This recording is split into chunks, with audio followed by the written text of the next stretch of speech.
So I'm just going to spend a few minutes in this video taking a look at the different ways you can add these little darts here, often called dog's teeth. Just a simple form of decoration that you see certainly on a lot of German armour, but you see it elsewhere, different lengths and sizes and different ways. But I just want to look at one way you can make three different shapes of dog tooth there, leaning to the right, the left and in the middle. Pretty straightforward, but worthy of a look. So the file I'll be using throughout this will be the triangle file. It's just a needle file, reasonable size. It's my hand for comparison. Fits nicely in the hand. You can at a pinch use a square file easily enough. With one of these files, any sort of file will do as long as it's got an edge. Obviously the slimmer and smaller the file, the tighter you'll be able to get with these dog's teeth and so on. Would avoid using a big one if possible, but there you go. I'll be using this triangle file throughout all of this. So here we go, dog's teeth on these.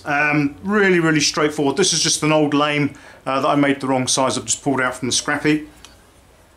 But it's really quite straightforward. Take your triangle file, choose an edge, and if you want straight files, just look like a little triangle of their own right, apply the file as straight as you can get it and just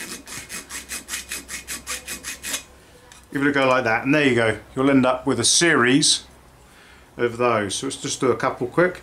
Now when you line it up, you can mark these out, but I'd find just judge it by eye. Occasionally you'll go wrong, but it gives the armour character. So just judge it by eye.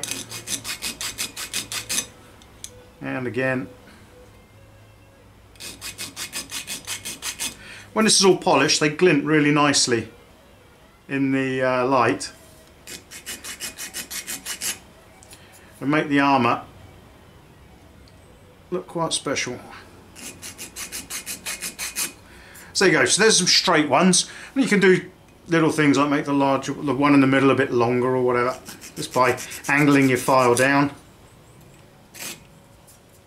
There you go. It's a bit wonky, but it'll do for now. You see that a lot around rivets and so on. Now what you've got to do to make this a bit different is, rather than keep it straight like you have done, angle it off slightly and then do it again. You can see the triangle changes shape pretty obviously.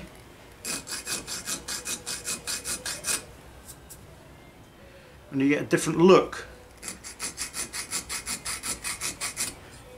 to the triangle. If you mess it up a bit, I've not done it quite as steeply as I like there, just add a little pass afterwards. There you go. And same again on the other side. Find where you want to make your mark and just angle it over.